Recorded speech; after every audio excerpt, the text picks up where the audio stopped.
Okey guys, kita dah sampai ke port baru guys. Bersama dengan komando. Bersama dengan ni sahabat daripada KL ni, daripada KL. Jo, mantap Jo. Mantap. Kita test sungai sini dulu untuk jom. Kejap. Nak tengok. Maju. Maju dulu. Mana rekod ni? Kau cakap banyak ni rekod tu. Tengok cabaran pertama. Rekod tadi. Wah, ambil video mungkin. Jo nak bantal sekali Jo. Ayo. Nak bantal sekali. Satu ni. Ya. Mula-mula. Satu bawah, satu atas ya?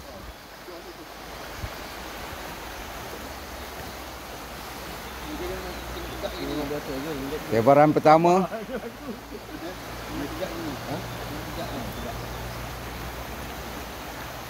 Jalan bandar raya kan. Ni nak pakai 12 kaki tu.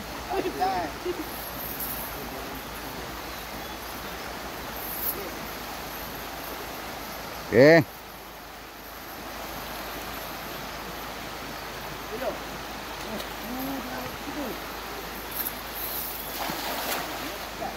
Oh, melekat.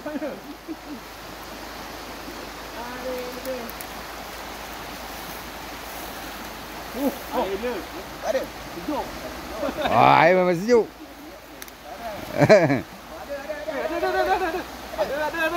Ada. Tak tipu. Ada barang Oh, banyak. Oh. Ada, woi putih tu ada, besar. Lampang ke? Ada je. Ada lampang ni. Ha? Oh, lampang. Wow, kapal, woi. Tebaran pertama tu dia lampang. Wow, kerai. Kerai. Woi, kerai. Mana kerai ni? Kerai tengok tu. Kerai. Lepas. Woi. Jangan bagi lepas. Oh, sepatutnya bawah lagi dah. Patut tembok bawah lagi tadi dah. Patut bawah lagi tadi. Walaupun kat Pahang tapi ada kolam kerai. Gila tak ngombang molek. Dia. Baik aku punya kembang. Itulah. Tebaran pertama dah dapat. Tapak tangan. Cantik ke besar tu? Ambil gambar. Oh. Hasil Mantap. Tebaran yang pertama. Ni lama. Boleh masuk sini? Lama orang tak cari ikan. Buat air besar Ada bekal abang dalam tu.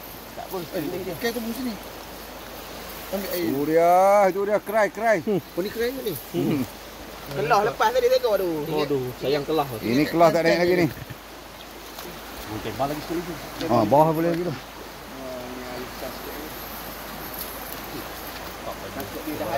Atas tu boleh tu atas tu. Ini mungkin Corner dia tak? Ha? mungkin sekali lagi tebal ni keluar jengkung rumah ni. Tebal jengkumas. Tak kembang tadi arif betul. Abang stop dulu. Tekan merah. Dan tu buat semula.